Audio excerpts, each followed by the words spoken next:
पुष्प चुनने के लिए गए रोहित, राजा हरिश्चंद्र के पुत्र सर्प ने दंश कर दिया। बगीचे में वह बालक गिर गया और जब चारावती देवी को मालूम चला, दौड़ करके गई, वो पुत्र की नाड़ी को पकड़ा तो चलती नहीं, बड़ी गंभीर विपदा में पड़ गई कि हे प्रभु, हे नाथ, आज तूने कितनी बड़ी विपदा दिखा दी कि चिंता करो सुविनाश्यो जगमतु पुरष्टस्तदा दुखम कारणम तस्य। क्या मेरे दुख का कारण हो गया? ये कैसा जीवन में मेरे काल आ गया? हाँ, रोती रोती अब क्या करूं? वैश्य को बुला देता, कोई कहा कोई उसको मदद कर देता, लेकिन पुत्र को मृत प्राय कर दिया।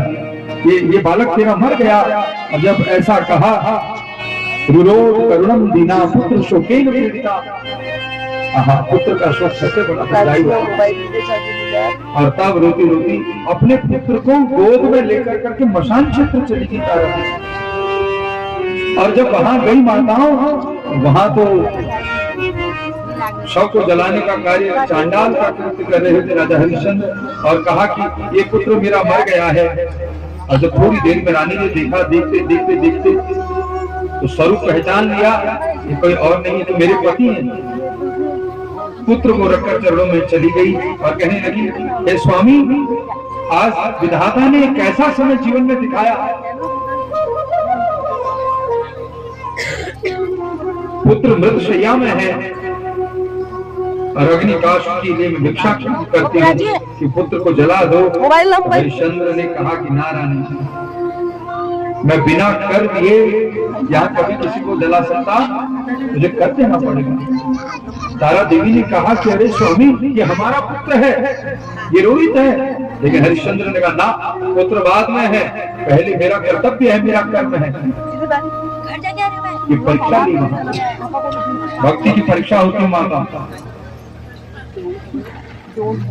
और तारावती देवी ने बार बार याचना करी, प्रार्थना करी।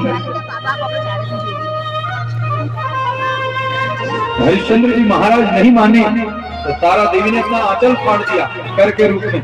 और जब आंचल फाड़ करके कर दिया तो हरिश्चंद्र जी महाराज ने तुरंत उस पुत्र को उठाया और काश पर लकड़ियों पर जब रखा और ज्यों अग्नि देने ही जा रहे थे, वहां पर मां भगवती अम्बा का चमत्कार हो गया।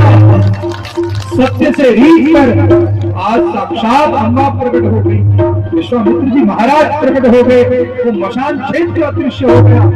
हरिश्चंद्र जी महाराज अपने राज